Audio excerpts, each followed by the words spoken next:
here for myglobalmind.com and Rabbit with Mark Yates from Terrorvision. Hello, fantastic. How are you doing? I'm doing wonderfully, and you just really kicked ass on the main stage there with your set. We loved it. How was it for you?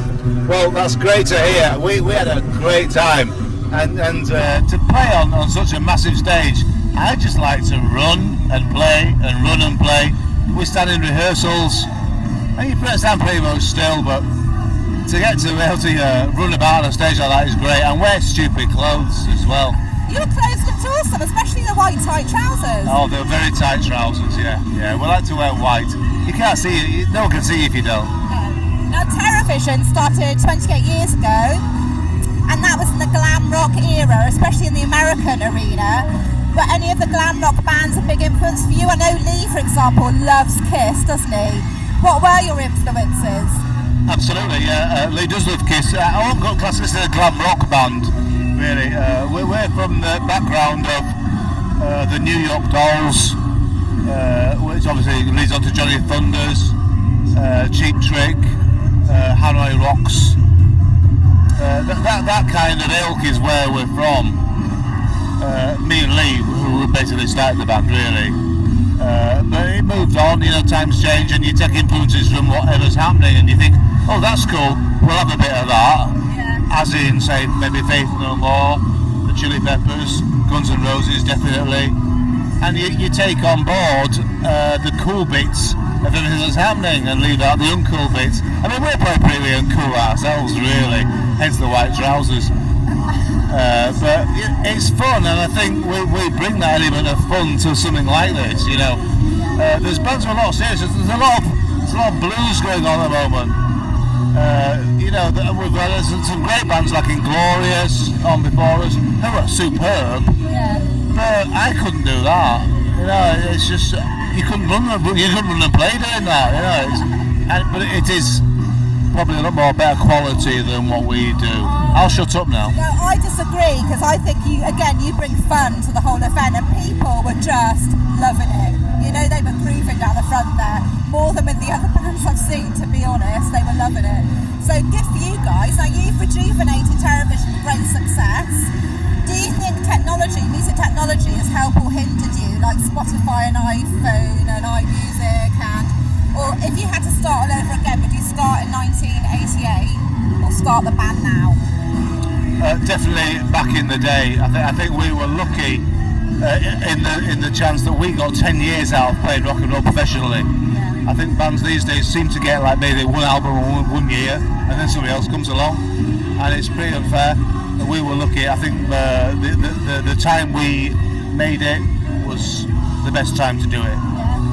Yeah. And a lot of there was massive changes in music at that time as well, which we rode really. We rode the waves of those changes. I'm not really about grunge. I'm on about, I don't know. There's a massive movement.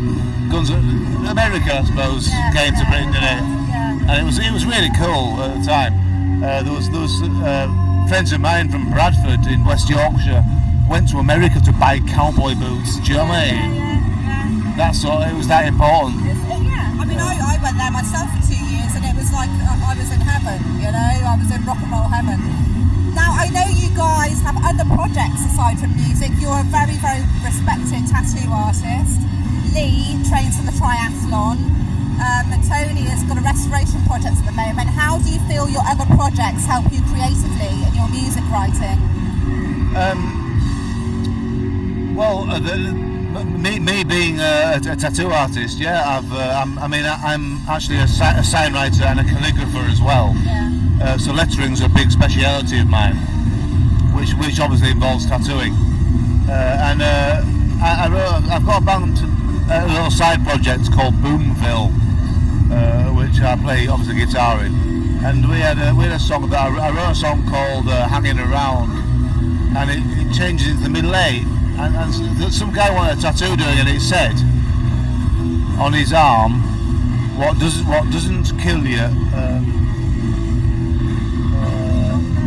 What doesn't kill you makes you stronger. I thought I quite like that, and that ended up being the chorus of this song. You know what I mean? So yes, the answer is yes. My outside influences do influence music, and I'm sure in a lot more ways than that as well.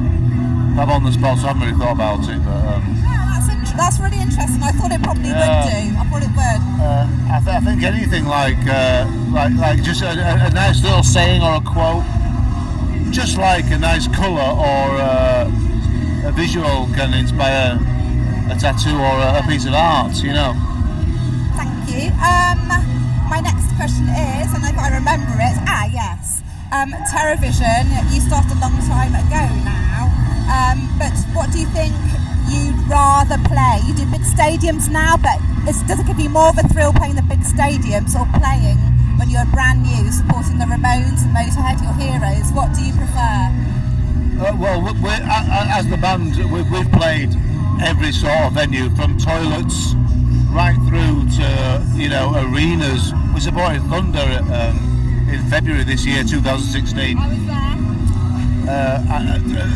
And they were massive, and it was, I'm not so wild about that. It was very corporate. Right. A lot of the venues were seated. Yeah. And our fans who tried to get up and dance were told to sit down by security.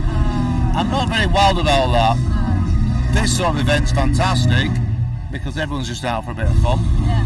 And we played in Coventry last night, which was great. That's just like student land, just loads of fun. Basically with people who are up for it, you know, we're always up for it, you know. Yeah. I think to play festivals is my favourite because I get to sit under trees with pretty girls and do interviews. I will pay you later for saying that. I'm the new My Global Mind rock magazine Agony Aunt. If you had to write in with one rock and roll problem, what would it be? Or don't you have any? Can the fridges work in dressing rooms? Okay. Please, that would be great. It's because they're just like white cupboards. Can you just make them cold? Yeah. And that would be great. Okay. And we'd be a happy band, happy bunnies. And my last question, which everyone seems to like, is if you had a dinner party and you could invite 6 people, dead or alive, who would they be and why? Well, I'd definitely have Steven Tyler.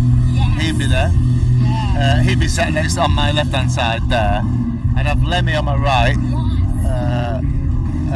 And I'd have Gene Simmons there, but he wouldn't be. He'd be further down the table because I think he talks too much. So I'd probably have Ronnie Van Zant from Lynyrd Skynyrd next to not next to me, next to Lemmy. Lemmy's next to me, but he's on Lemmy's right. That's 3. And then probably I'd like to have Prince sat next to Steven Tyler because they get on. But also I could talk to him as well. I think Robbie Williams next to Prince, that'd be nice because me and Robbie, we're all friends, we get on, so I could sort of banter with him and involve Prince. Do you know Robbie, do you? Oh, yeah. I was his downfall. He seems such a nice I was the one who spoilt it for him. He spoilt it for me. He ruined me. and bloody Vic Reeves. He was the worst one. And Vic Reeves actually on the other side. That'd be good. Yeah, that's it. That's you a lot. Oh, well, thank you very much. Now, to say thank you, I always give my people I interview a gift. Now, I asked a little bird what to give you, and I was told that no moe, no showy. So I've got you a nice bottle of moe.